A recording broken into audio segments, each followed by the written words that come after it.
Be ready. 5 seconds.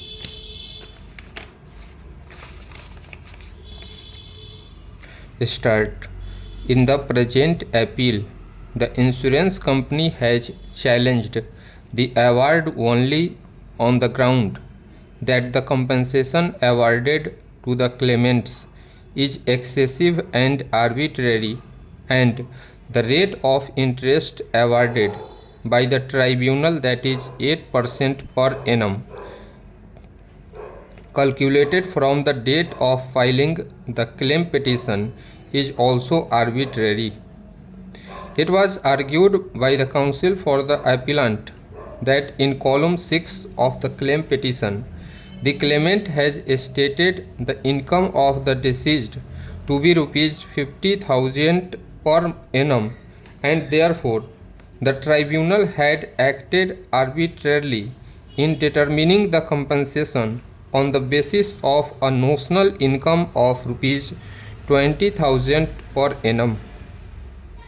It was also argued by the counsel for the appellant that the deceased was a bachelor, and therefore, while determining the multiplication, 50% should have been deducted as personal expenses from the notional income of the deceased, and the tribunal had erred in deducting only 1/3 as personal expenses of the deceased.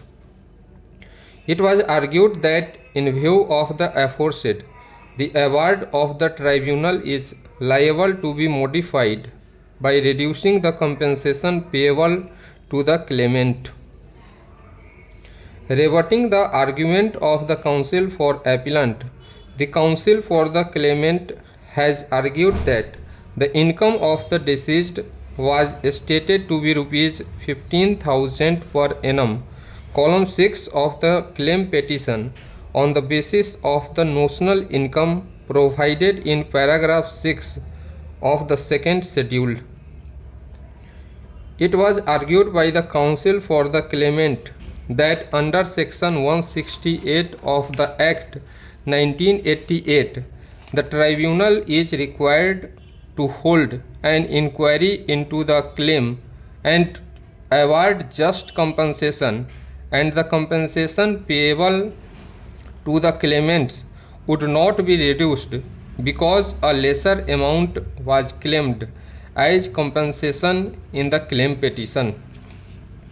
In support of his cross objection, the counsel for the claimant has argued that from the evidence on record, it was proved that at the time of his death, the deceased was earning rupees 5,000 per month, and therefore the tribunal had acted arbitrarily in determining compensation on the basis of a notional income of rupees 20,000 per annum. It was also argued by the counsel for the claimant that the multiplier has to be decided considering the age of the deceased and not the age of the parents of the deceased.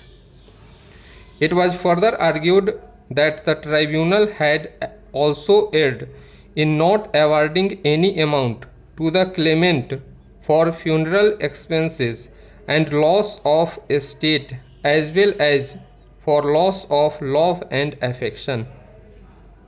It was further argued by the counsel for the claimant that the claimant was entitled to interest of 12% per annum, and the award of the tribunal awarding merely 8% per annum as interest of liable to be modified.